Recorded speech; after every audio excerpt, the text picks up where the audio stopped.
We were starting to hear stories from overseas, and there was a level of fear, anxiety and uncertainty that started sweeping across the globe, first as a rumour and then as something that was looming large and was imminent at any moment. And then we began to hear about people getting unwell and collapsing, and we knew that this thing was going to be a matter of time before it hit our shores. The pandemic represents what's often called a black swan event. It's something that comes completely from the outside, unexpected, with significant consequences. So our first reaction was, whatever it takes, we'll stay open. I remember standing in the hall with all our staff members saying, if we're made to close, please stand up now if you're prepared to keep the doors open for our people. And it was quite a powerful moment actually, as one by one, and then pretty quickly everyone stood up pretty much in unison to say, we're not going to close our doors, we're going to stay open because it's a matter of life and death for the most vulnerable in our community. And it was a moment that crystallised us and kind of steeled us for the road ahead.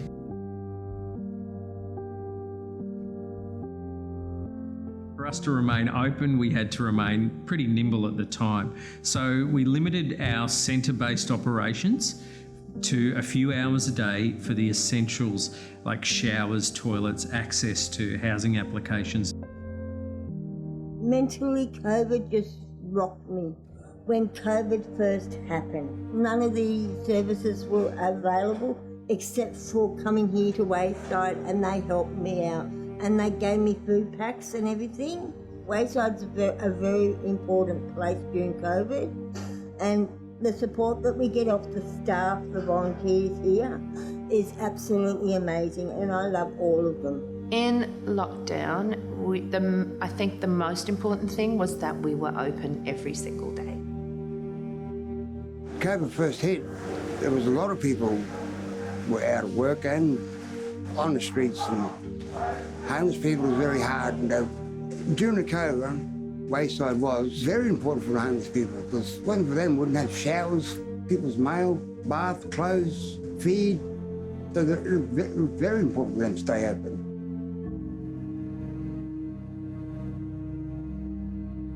We sort of went from having a thriving 16, 17-hour open centre with lots and lots of activity to the community just disappeared. So outreach became really important to be able to connect with people and maintain that connection. The outreach teams being able to go out and meet people at their houses, bring supplies that they might have needed, and just have that psychosocial support, I think was really important. The other wonderful thing about outreach is, rather than just extending service from a core to the edges, you have the chance to really learn from the edges, and the opportunity to learn and bring that back to inform what you're doing at the centre. And that can be really transformative. Within outreach, there's a lot of collaborative work with KRC, doing Vax hubs, Vax COVID clinics. There's a vaccination clinic on downstairs as we speak.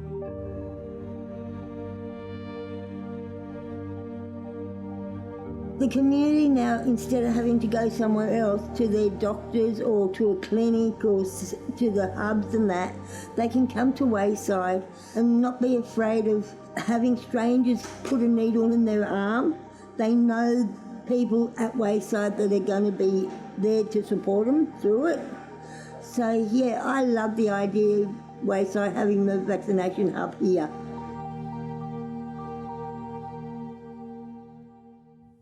Why was Wayside so important through the COVID pandemic? I won't try and answer that other than to quote others who have given the responses, which is, Wayside is my family. When the world shut down, you were the only people I could turn to. You've literally kept me alive through this time. And it's not just through the food. I would have died of loneliness if it wasn't for you here at Wayside. Every morning we opened our doors and there was a long line of people. And most of them were here just so we would be that person that said, how you going?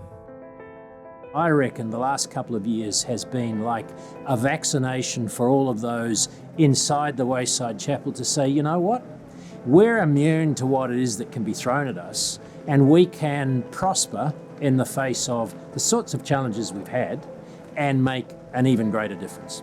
Our vision is love over hate, and right now the greatest threat is fear. So we're going to choose love over fear, because love will always find a way. Love actually is the greatest risk we'll ever take. We're here for others, and the risks we'll take will always be not to protect ourselves, but to care for others.